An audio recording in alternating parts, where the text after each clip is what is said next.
el Talmud nos trae una interpretación y una enseñanza adicional con respecto a lo que está escrito en este salmo y que va a ser, pienso, importante también traer de paso. Y es lo siguiente, cuando el Mashiach venga, que es el tema del capítulo, muchas naciones van a ver la gloria de Israel, van a ver que Israel va a estar muy en alto, pero esas naciones originalmente no estaban interesadas ni en Hashem, ni en su Torá, ni en el bien, no, eran personas básicamente egoístas.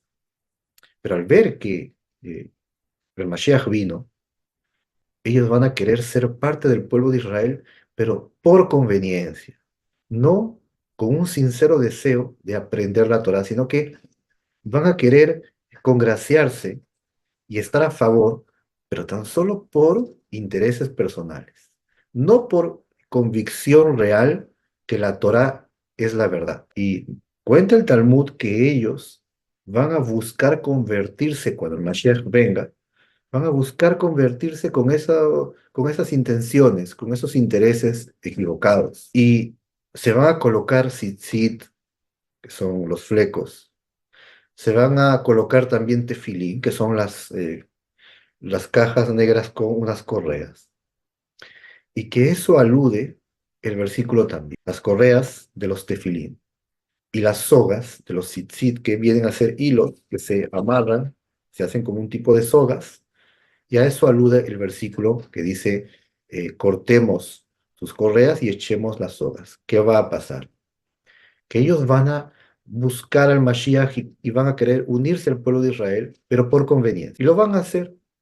Vamos a verlos eh, cumpliendo misvot como judíos también, pero en ese momento, cuando las naciones se levanten y hagan guerra contra Israel, este grupo de personas verán el peligro y se asustarán y se arrepentirán de haber ido junto con Israel y con el Mashiach, porque verán que viene una guerra mundial contra Israel y se asustarán. ¿Y qué harán para librarse? Van a dejar a un lado.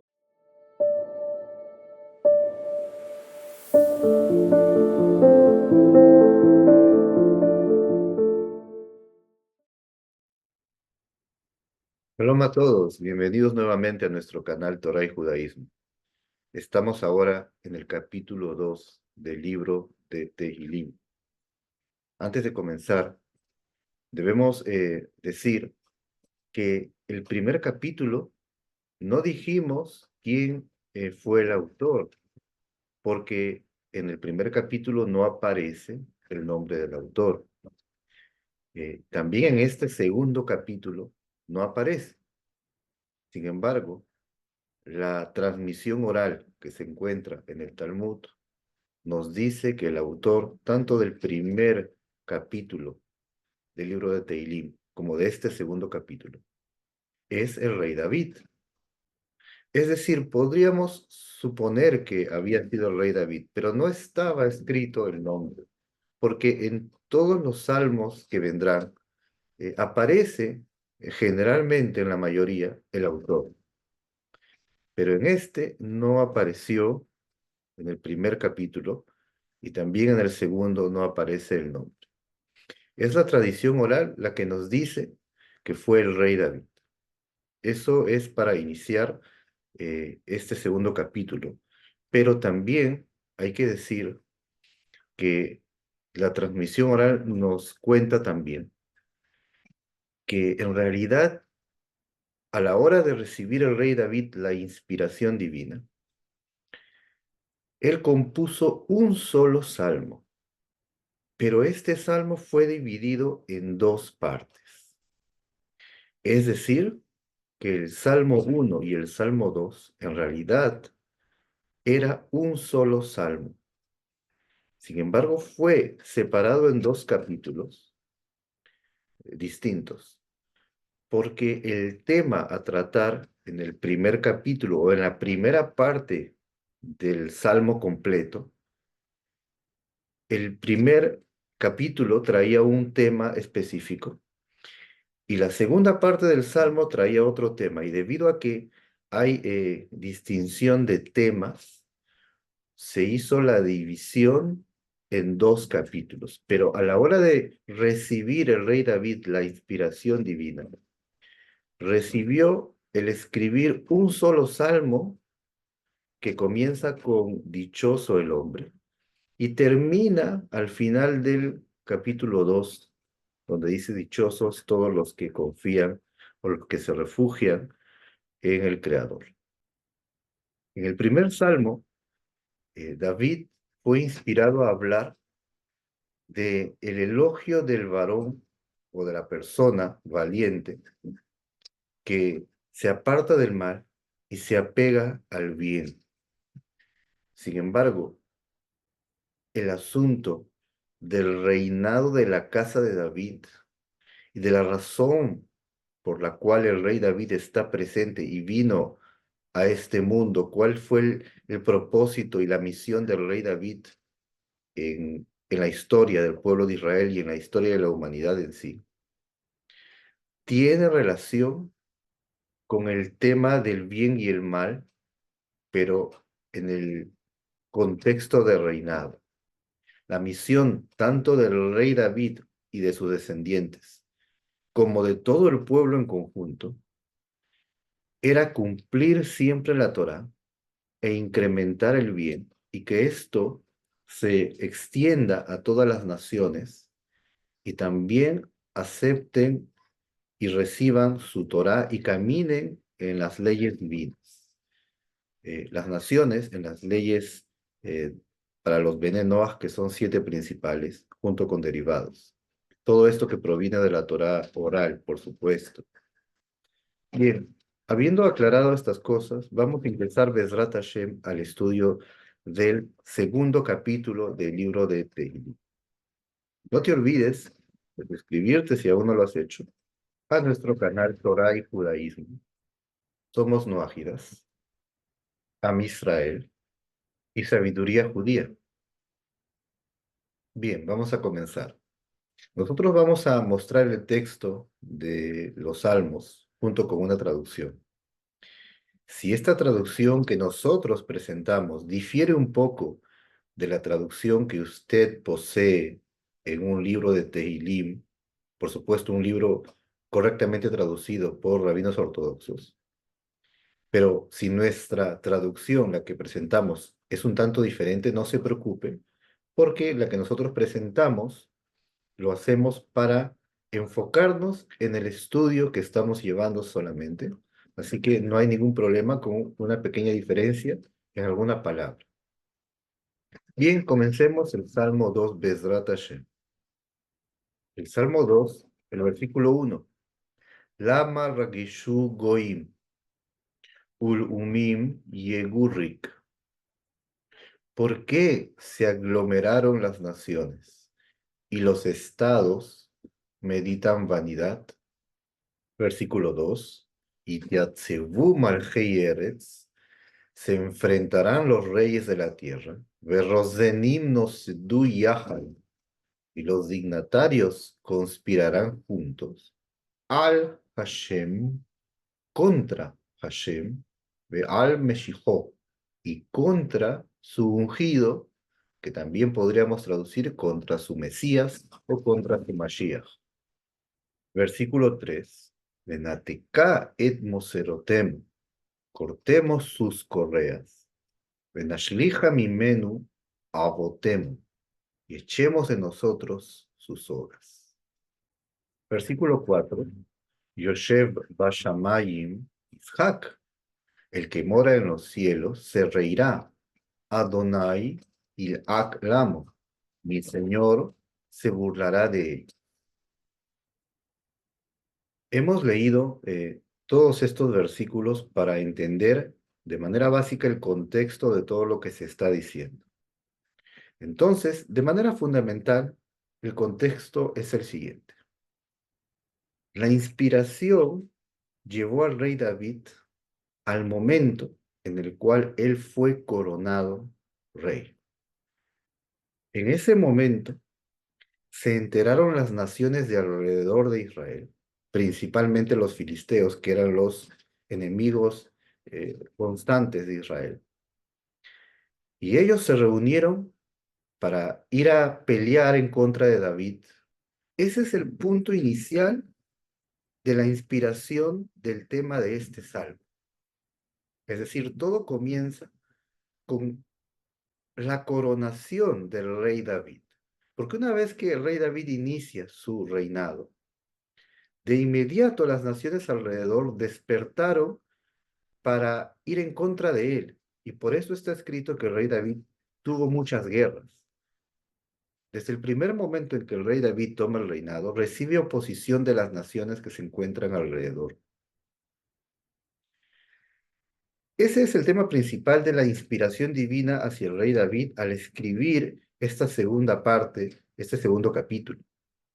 Pero a la vez, la inspiración divina, una vez que está hablando del momento inicial, del punto de partida inicial, que es la coronación del rey David, cual inicia su reinado, la inspiración divina lo lleva al rey David al futuro y le revela a través del Ruach HaKodesh que esto mismo que le pasó a él le sucederá al futuro Mashiach, a aquel que está destinado por el cielo a traer la luz de la Torá a todo el mundo, sin excepción, como las aguas cubren el mar. Ese es el Mashiach anunciado por los profetas. Por tanto, el tema de este salmo es básicamente lo que le pasó a David cuando recién fue coronado rey y tuvo guerras contra los filisteos. Pero a la vez es la revelación de lo que le sucederá al Mashiach, lo que sucederá en el tiempo que venga el Mashiach. Cuando él aparezca en el mundo, las naciones y los reyes se levantarán en contra de él. Básicamente es el tema de este capítulo. Ahora, en el versículo 1 hemos visto dos palabras. ¿Por qué se aglomeran las naciones? En hebreo es goim. Y luego dice uleumim, que nosotros tradujimos como los estados meditan vanidad. Entonces, aquí viene el Malvin, el sabio, y explica que cuando dice el versículo Goim, naciones, se refiere principalmente a un grupo de personas que su objetivo es su país, el país en sí, su nación. Pero que básicamente no todos dentro de la nación piensan igual, sino que todo ese conjunto de personas forma parte de una nación, pero no necesariamente los unen las mismas ideas. Lo único que los une es que forman parte de una nación, de un país. Y eh, este grupo de personas está interesado en defender su país y no quieren que venga otro gobierno a dominar a su país. Ese es el interés principal de este grupo de personas, la cual es llamado aquí Goim, naciones. Pero la segunda palabra, Leumim, que son estados, según el Malvin, se refiere a un grupo de personas que están unidos en una misma ideología o en una misma religión, en un mismo credo de fe. Entonces, este grupo de personas que tienen los mismos principios de fe o de religión están interesados en que esos principios se mantengan con ellos y no desean que otra religión o que otras ideologías diferentes a la suya ingresen en su grupo. Por tanto, según el Malvin, el versículo mencionó tanto naciones como estados, a pesar que la palabra estado no es tan precisa a la explicación del Malvin. Sin embargo, aquí estamos yendo un poco más al significado en hebreo. Y lo que nos dice aquí el sabio es que cuando venga el Mashiach, las naciones van a tener dos motivos principales por la cual se van a oponer al Mashiach. La primera es porque no van a querer recibir de él su gobierno.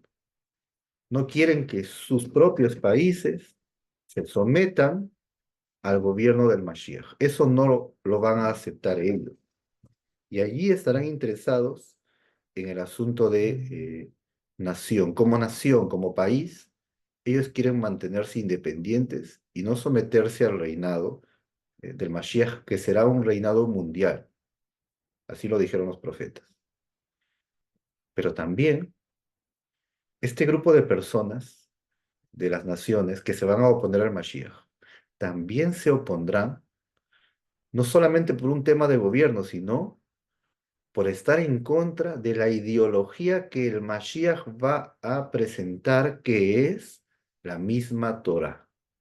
Es decir, el Mashiach va a traer al mundo la luz de la Torah, va a enseñar también eh, la verdad de la Torah. Las personas entenderán, eh, la gran mayoría de personas comprenderán que la Torah es la verdad. Y tanto la Torah escrita como la Torah oral, de todo ello tendremos luz, entendimiento, y por eso está escrito que la tierra será llena del conocimiento de Hashem, como las aguas cubren el mar.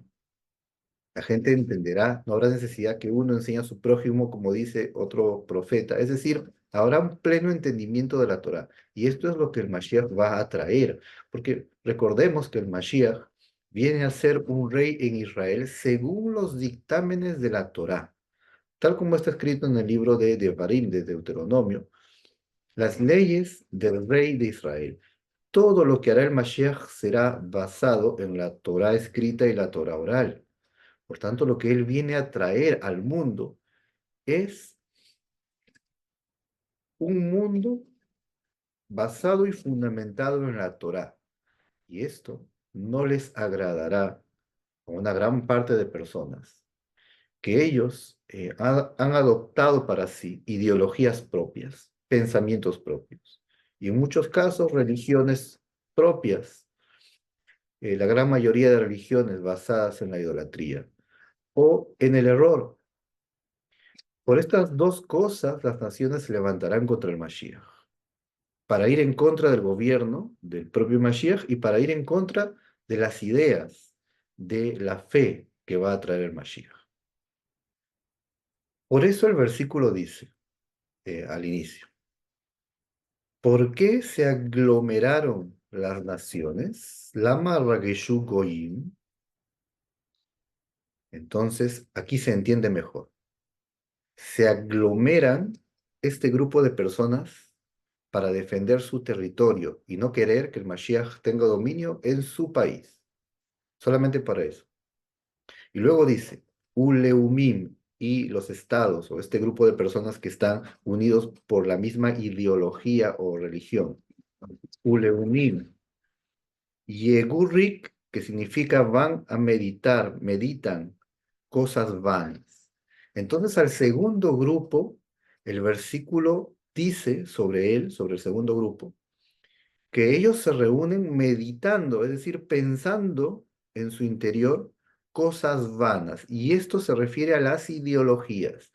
Toda ideología, pensamiento o religión que va en contra de la Torah, que es la revelación celestial del Creador, es entonces llamado vanidad, vacío también se puede decir, según la raíz en hebreo, rik.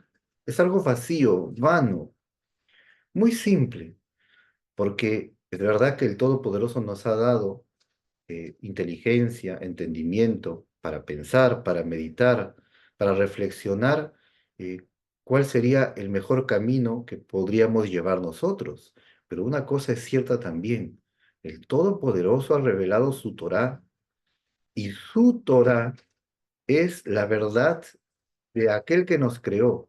Y por supuesto que ésta sobrepasa nuestras propias ideas. Sin embargo, el orgullo del hombre se ha acrecentado y mucho más cuando venga el Mashiach, que van a rechazar todo aquello que vaya en contra de su propia conclusión y meditación. Esto sucederá, y por eso el versículo lo llama aquí vanidad, y es lo primero que anuncia que sucederá. Cuando el Mashiach venga, esto provocará en el pueblo de Israel una gran alegría. En muchas de las naciones también se van a sorprender y van a interesarse, pero una gran parte del mundo, que justamente esa parte estarán hundidos en el mal y en su propio orgullo y en sus propias ideologías, justamente ellos son los que se van a levantar, unos interesados en no perder el poder y el gobierno, y otros interesados en no aceptar ideologías diferentes a las que ellos ya han adoptado y aceptado. Y el mundo presente nos dice que esa es la realidad. Por ese motivo se levantarán en contra del Mashiach. Vamos a continuar. Leímos en el versículo 2 que se van a enfrentar los reyes de la tierra. Aquí viene a especificar la guerra que habrá, que se llama Gog y Magog. Así se llama, pero en realidad hay muchos detalles sobre lo que va a pasar en este tiempo de la guerra. Eso lo veremos nosotros en otro estudio, Bezrat Hashem. Pero aquí habla de enfrentamiento. Los reyes de la tierra se enfrentarán. Cuando el Mashiach venga, van a conspirar juntos. Se van a reunir para juntos conspirar contra su reinado y contra su ideología. Por eso este segundo versículo especifica que ellos van a conspirar primero contra Hashem, que es el creador del mundo, y después contra su ungido, contra su Mesías. Y aquí viene un asunto que, a pesar que no lo vamos a extender aquí, pero lo diremos de paso. La guerra de Gog y Magog se va a presentar específicamente cuando venga el Mashiach. Sin embargo, también la tradición dice que la guerra de Gog y Magog vendrá antes que venga el Mashiach. ¿Cómo es eso? Que la antesala o todo lo preliminar a esta gran guerra sucederá antes incluso que el Mashiach aparezca. ¿Por qué? Porque la guerra no va a aparecer de pronto, de golpe. Tiene una raíz, tiene un antecedente. El antecedente es que el mundo cada vez se ha estado hundiendo más y más en el egoísmo, en la ambición de poder y en muchas maldades que cada uno de ustedes habrá escuchado. Hay todo tipo de maldades en este mundo, más allá de lo que pensamos.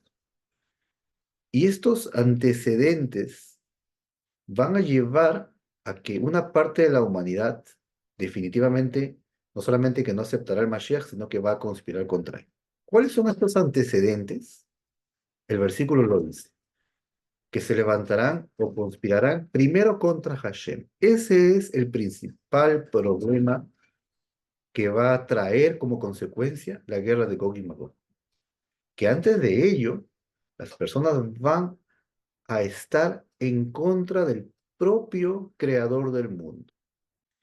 Ya en el mundo se acrecentó aquella idea que como si fuera todo lo que tenga que ver con un Dios, como si fuera, sería para ellos un invento. Y por supuesto esto implica que dejen de creer en las sagradas escrituras, pierdan la fe en que las escrituras son la revelación divina. Entonces, cuando las personas ingresan en esta ideología, en esta forma de pensar, eh, con todo tipo de pretextos, por supuesto, para finalmente convencerse que como si fuera no hubiera un creador y una revelación al hombre, entonces a esto le llamamos estar en contra del fundamento principal de todo que es el creador del mundo. Es decir, la humanidad en su gran mayoría se volverá en contra de su propio creador directamente. Y al final, cuando venga el Mashiach, encontraremos un mundo en el cual la gran mayoría de él está en contra de Hashem, en contra de su Torá. Primero, la guerra es contra Hashem mismo. Y cuando aparezca su ungido, entonces, de manera muy obvia, las naciones estarán en contra de él, porque no tendrán la más mínima fe que este ungido que aparece es aquel que los profetas anunciaron, porque ellos desde antes estuvieron en contra del propio Hashem, de su Torah, entonces no aceptarán nada que tenga que ver con la revelación celestial. Por eso Gog y Magog inicia contra Hashem y después cuando venga el Mesías, contra su Mesías. Y el versículo 3 que hemos leído, donde ellos dicen, rompamos sus correas y echemos en nosotros sus sogas. Son las palabras, palabras en lenguaje metafórico de todo aquello que dirán este grupo de personas. Tanto las sogas como las correas, todas representan las leyes de la Torá que el Mashiach va a presentar al mundo y que él cuando inicie su gobierno, el mundo entero va a seguir estas leyes. Está escrito en el profeta Isaías que las naciones fluirán hacia él, como también dijo Jacob, cuando venga Shiloh, que es el Mashiach, todos se congregarán hacia él, es decir, las personas entenderán que la Torah es la verdad e irán hacia él, pero este grupo de personas que ven que el Mashiach está iniciando su reinado, no van a aceptar esas leyes y por eso ellos van a reunirse en secreto para conspirar y hacer la guerra en contra del Mashiach para liberarse de estas leyes y no estar sometidos a su reinado. Ahora, ¿por qué el versículo presenta dos tipos de cuerdas? Es decir, primero dice que rompamos sus correas. Ahora, en la raíz de la palabra moserotemo está la palabra musar. Musar es una palabra que indica básicamente corrección.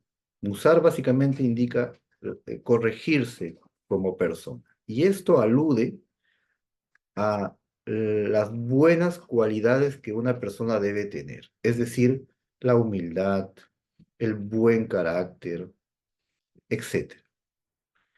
El aprender cómo tener un buen comportamiento, a todo ese tema se le llama musar en el judaísmo. Esa enseñanza de musar, este grupo de personas va a decir, cortemos, rompamos eso. Entonces eso quiere decir que en realidad ya desde antes, una de las cosas principales que ha querido hacer este grupo de personas es influenciar al mundo para que no tengan musar, es decir, para que no tengan un buen comportamiento, un comportamiento correcto, limpio, un buen carácter, un comportamiento puro, correcto, por ejemplo, el recato en las personas, el ser recatados, el evitar el atrevimiento, todo lo que tenga que ver con el musar de la Torá. Y esto ya lo vienen haciendo antes que el Mashiach aparezca incluso.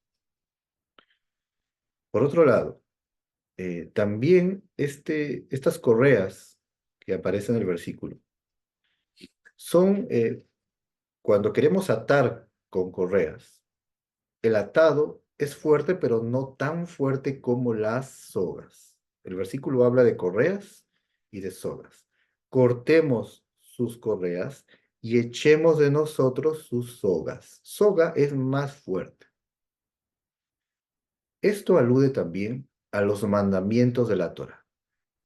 Hay mandamientos de la Torá que nosotros podemos entender que son plenamente lógicos. No matarás, no robarás, etcétera, etcétera. Toda la humanidad, cuando escucha estos mandamientos, eh, acepta que son correctos, que son lógicos. Sin embargo, la Torá también trae mandamientos que el ser humano no comprende la lógica de ellos, que para nosotros serían, entre comillas, ilógicos, pero que el razonamiento y la lógica de estos mandatos son más elevados. Ahora, las correas vienen a ser estos mandamientos que el ser humano no entiende muy bien de la Torah. Y en sus mentes son como correas, o sea, son cosas no tan fuertes, que se puede romper. La persona con un poco de fuerza puede romper. Eso significa que este grupo de personas va a protestar y va a decir, ¿qué son esos mandamientos que la Torah enseña que no tienen lógica? Y esto ya lo vienen diciendo hace muchos años atrás. Las personas no aceptan los mandatos de la Torah porque les parecen ilógicas y no entienden que provienen de la sabiduría divina. Ellos irán en contra de esto, pero ¿qué hacemos con los mandatos? Como no robarás, no matarás. ¿Qué hacemos con esos mandamientos que son lógicos? Las naciones los echarán también de ellos. Las sogas. Las sogas son atados más fuertes. Representan a los mandatos que tienen mucha lógica. Sin embargo, estas naciones van a decir, nosotros tampoco queremos eso. ¿Por qué? Porque nosotros mismos ya entendemos qué está bien y qué está mal y no necesitamos de la Torá para comprender eso. Y estos tipos de pensamientos en realidad en el presente ya están rondando por el mundo entero. Sin embargo, leímos en el versículo 4, Yoshev Bashamayim Ishak, el que mora en los cielos, se reirá. Lo primero que dice el versículo es, el que mora en los cielos. Esto significa, como un mensaje, ustedes que están en la tierra, y creen que son poderosos, que tienen dinero, armamentos, fuerza, autoridad. Ustedes que creen que dominan el mundo, ustedes que se creen tan inteligentes para inventar sus propias ideologías en contra de la Torá, recuerden, el que mora en los cielos, el que está encima de ustedes, por sobre ustedes, está Él en los cielos. Él supera y domina sobre todos. Él domina sobre todo lo terrenal. Él que está más elevado se reirá de ustedes. Se reirá de la confianza que ustedes tienen en sí mismos para liberarse del dominio y el reinado celestial. Sabemos que la Torá y toda la escritura habla en lenguaje humano, en el lenguaje que los seres humanos entienden. Por ese motivo se habla del Creador en muchas oportunidades, como si Él se riera o Él se enojara también. Esto es para que nosotros entendamos, pero la esencia divina es algo que va más allá de nuestro entendimiento. Por eso, para que nosotros comprendamos, se usa el lenguaje humano. ¿Qué pasa cuando una persona se burla de otra? A pesar que en sí la burla no está bien, pero ¿cuál es el motivo por el cual una persona tendría ese sentir de burlarse de otra? ¿Cuál sería una razón de ello? Es cuando eh, vemos que alguien hace algo fuera de toda lógica y vemos que queda en ridículo. De inmediato, de manera natural, la persona siente eh, las ganas de reírse de aquel que está haciendo el ridículo o de burlarse porque ve que el otro hace cosas ilógicas, cosas que no tienen sentido. En esa metáfora se dice que el que mora en los cielos se reirá, y luego dice, mi Señor se burlará de ellos, para indicar que el Todopoderoso que nos ve y ve nuestras acciones, cuando llegue el momento en que el Mashiach venga, y ya sea el momento final, entonces Él dejará, como si fuera, dejará en ridículo a todos estos poderosos del mundo que tienen una gran confianza en que vencerán al Mashiach.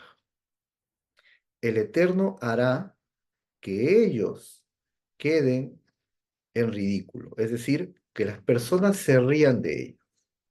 Ahora, el versículo dice, el que mora en los cielos se reirá primero. La risa es, en comparación con la burla, la risa es un poco menor. Luego dice, mi Señor se burlará. Esto es más fuerte. Lo que quiere decir es que el Todopoderoso hará su obra en este mundo de tal forma que las naciones primero quedarán mal y provocarán que la gente se ría de ellos por su intento de estar en contra del Mashiach.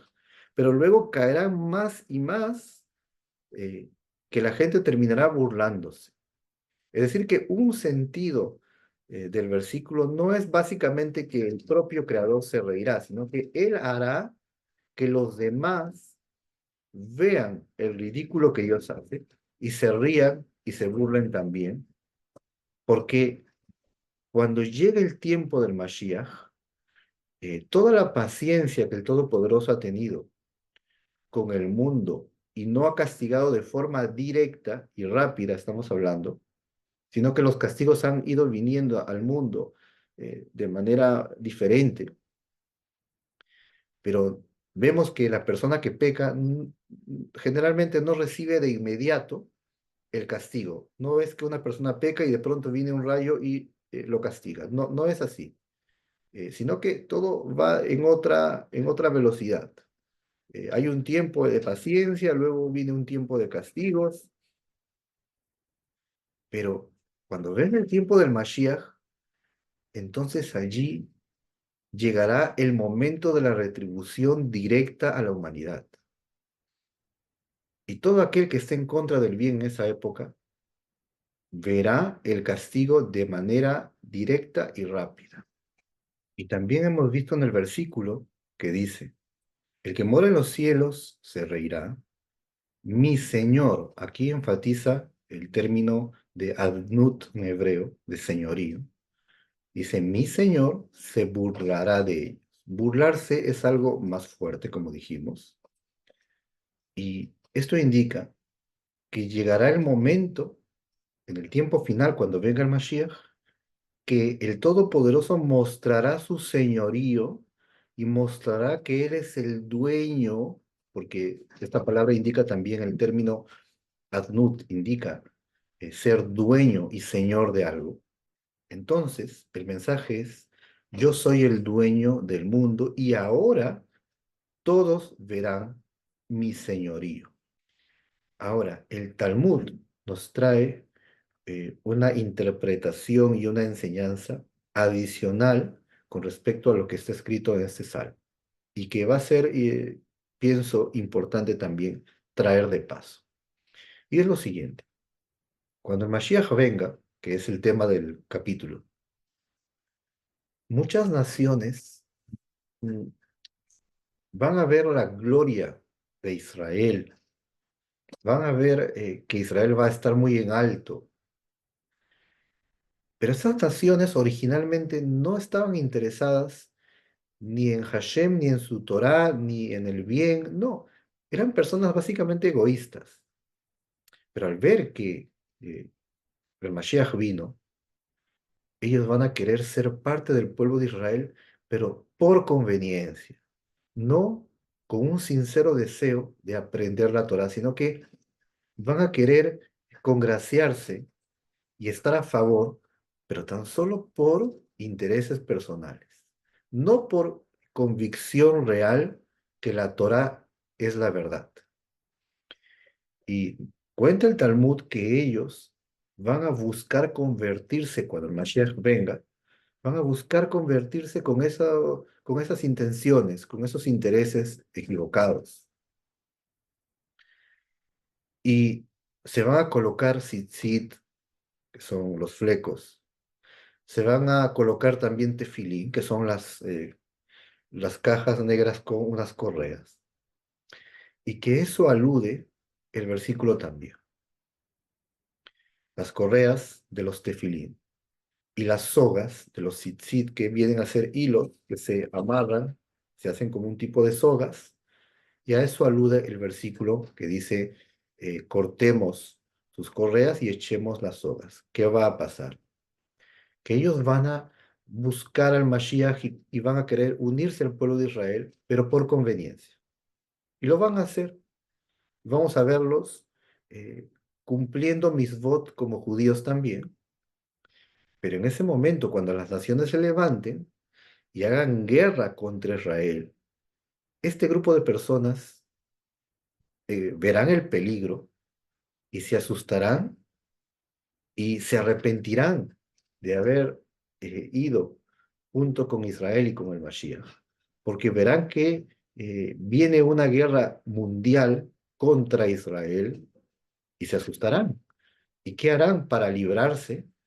Van a dejar a un lado los tefilín, los tzitzit, las misbot de la Torah. Van a echarlos y por eso dice el versículo, cortemos sus correas, es decir, ya no sigamos, dirán ellos, con los tefilín, con los tzitzit, con todas las leyes judías. Ellos van a arrepentirse de haberse convertido en judíos y se van a escapar, debido a que ellos eh, van a quedar expuestos a que su interés de ser judíos habrá sido por conveniencia y no por convicción, quedarán expuestos al ridículo también y se reirán de ellos.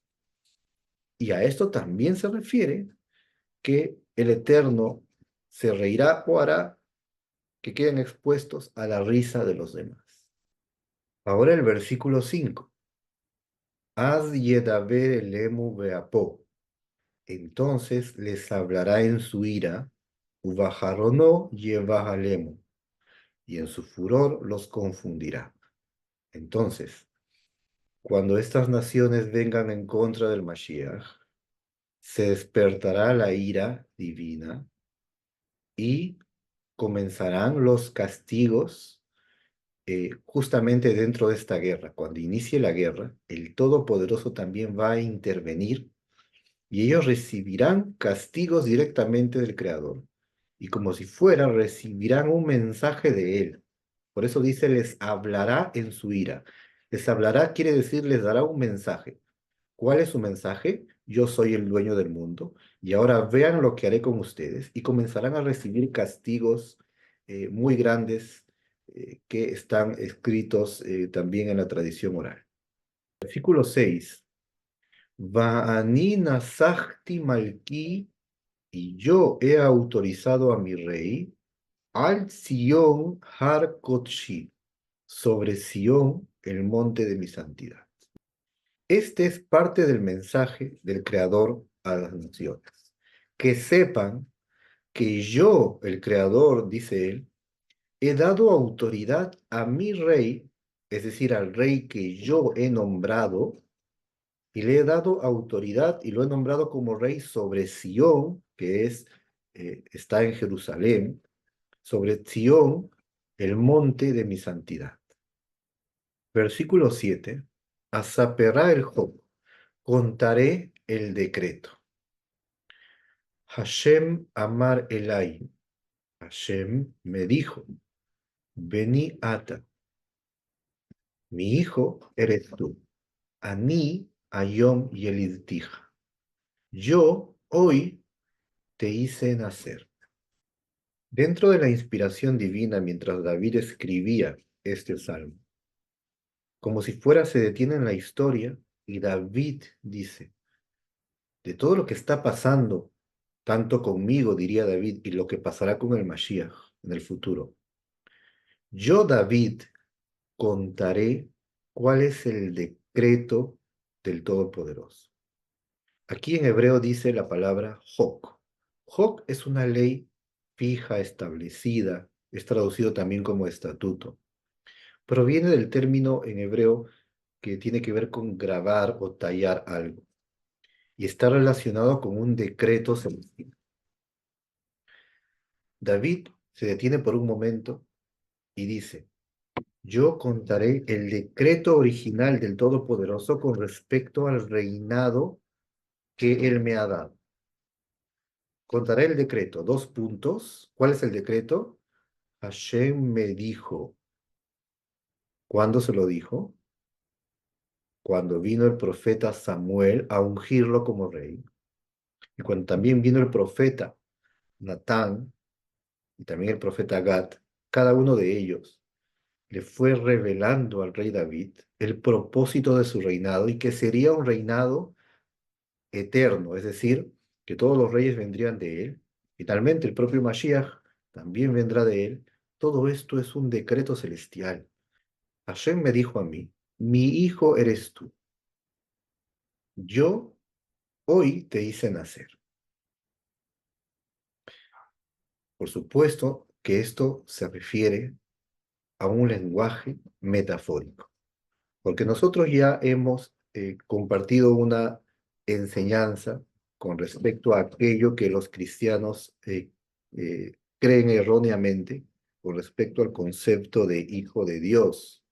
Esto ya fue explicado en el curso intensivo de judaísmo en el canal Somos Noágidas, que invito a revisar. Tanto, el lenguaje aquí es metafórico. Mi hijo eres tú, quiere decir que así como el pueblo de Israel fue llamado mi hijo, mi primogénito, en el libro de Éxodo, tú que vendrás a ser la cabeza y el líder principal del pueblo, tú serás llamado mi hijo, tal como Israel es llamado mi hijo, tú serás también denominado mi hijo, de manera metafórica. Y los reyes de Israel también fueron llamados en la escritura hijos del Creador, porque vemos en el libro de Samuel, en segunda de Samuel 7:14, cuando el profeta le dice a David acerca de su hijo Salomón, que será el rey que lo va a suceder. Cuando se refiere a Salomón, dice, él será para mí por hijo y yo seré para él por padre. Entonces, hablando de Salomón, que sería el siguiente rey, también lo llama el Todopoderoso su hijo. Por tanto, al decirle tú eres mi hijo, le está diciendo tú serás el rey de Israel y considerado mi hijo. Entonces, el sentido de todo esto es, ¿por qué se revelan las naciones? Esto del reinado del Mesías es un decreto celestial que fue dicho a David desde el inicio. Por tanto, este decreto es lo que se está cumpliendo ahora y por ese motivo no tiene ninguna razón para rebelarse en contra del decreto del Todopoderoso. Versículo 8. Sheal mimeni, pide de mí, ve'etena goim nachalateja, y te daré las naciones como tu heredad. Vajuzdateja afse aretz, y tu propiedad los confines de la tierra. El mensaje aquí es, ya que el Eterno ha llamado al Mashiach su hijo, eso quiere decir que así como el hijo pide al Padre y el Padre le da, así le dice al Mashiach, pídeme y yo te daré las naciones que se están rebelando contra ti como tu heredad. Y los confines de toda la tierra serán tu propiedad. En otras palabras, reflexionen reyes y naciones que están en contra del Mesías, porque ya que él es llamado y fue llamado su hijo, de manera metafórica, en calidad de hijo, puede pedir al Todopoderoso que le entregue todas las naciones en su mano y ustedes perderán. Por tanto, no tiene sentido que se rebelen contra el Mashiach. Versículo 9. Teroem Beshevet Barzel, los quebrantarás con un cetro de hierro. Kijli Yotzer de Napetzem, como un recipiente de alfarero los desmenuzarás. Entonces, por tanto, reyes, no se rebelen y tengan temor, porque el Mashiach, con su autoridad, que es el cetro, con esa autoridad, también va a combatir en la guerra de Gog y Magog. Y en esa guerra los quebrantará y los desmenuzará. Versículo 10. Ve'atam melachim askilu. Y ahora reyes sean inteligentes. Y vaseru shofte aretz. Aprendan corrección, jueces de la tierra. Esto lo dice David bajo la inspiración divina, como si fuera, se dirige directamente a todos los enemigos de Israel, a los enemigos del futuro Mashiach, y les dice, un momento, antes que intenten rebelarse y hacer la guerra, mejor sean inteligentes y aprendan corrección. Es un mensaje de paz en primer lugar. Antes que esta guerra suceda, serán llamados a la paz, pero una gran parte no querrá. Es posible que alguna sección de este grupo sí acepte este llamado de paz, pero este llamado de paz y de entendimiento no solamente será en aquel tiempo, sino que es un mensaje para toda persona que en el presente está en contra de la Torá.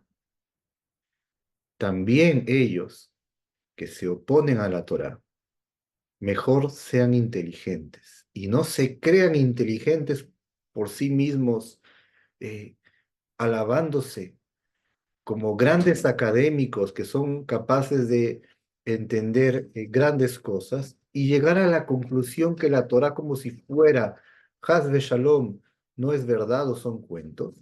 Ustedes que tanto creen ser inteligentes, en verdad, ahora despierten y sean realmente inteligentes y aprendan corrección. Versículo 11. Ibdu et Hashem be'ir'a. Sirvan a Hashem con temor, regilu birreadá, y regocíjense con estremecimiento.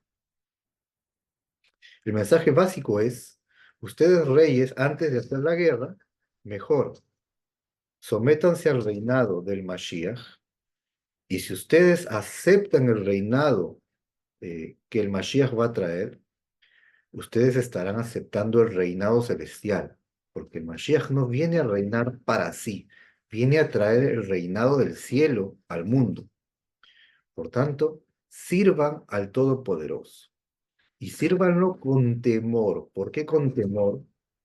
Porque ustedes que se rebelan contra él están atrapados por sus intereses y ustedes no entienden en su interior, en lo más profundo de su ser, no entienden la verdad de la Torá.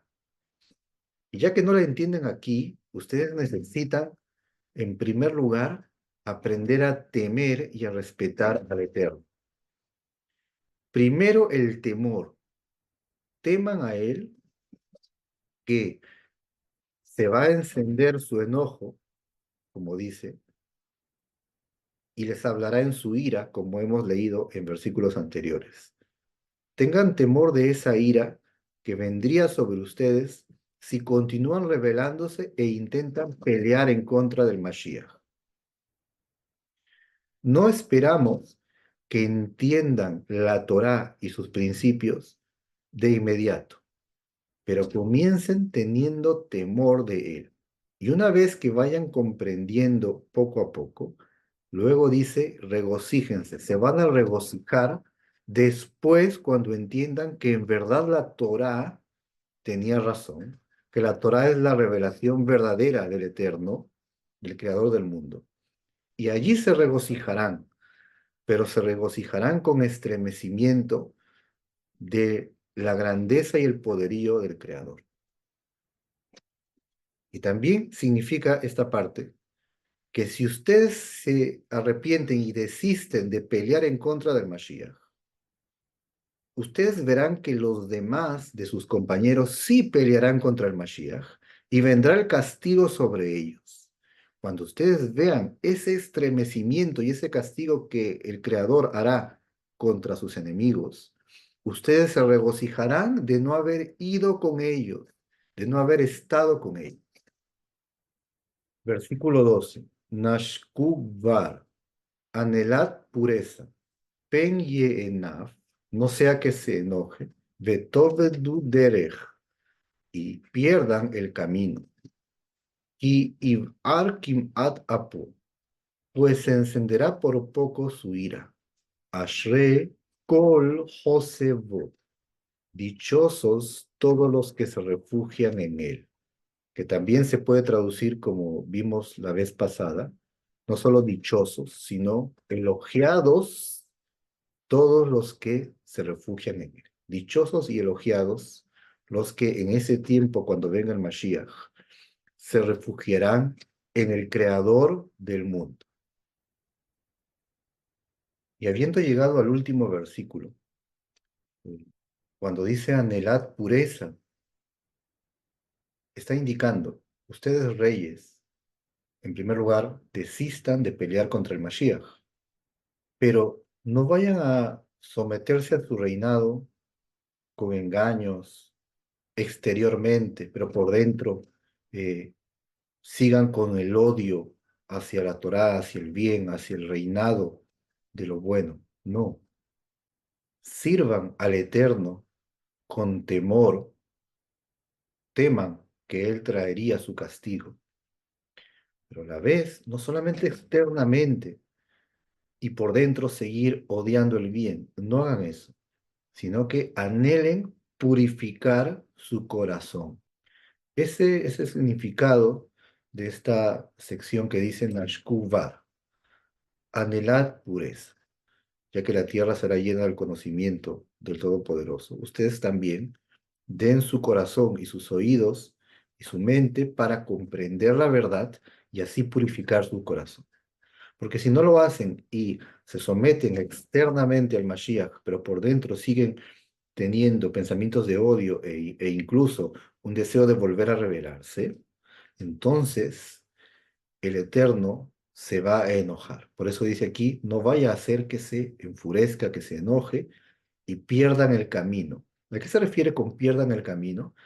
Esto hace referencia al Salmo 1, donde dice, y el camino de los malvados se perderá. El último versículo del capítulo 1. Por eso termina diciendo el versículo, dichosos todos los que se refugian en él, mucho más en la época que venga el Mashiach. Es decir, en primera instancia es un mensaje para no temer. No tengan miedo cuando venga el Mashiach y vean las guerras y vean los problemas. No teman.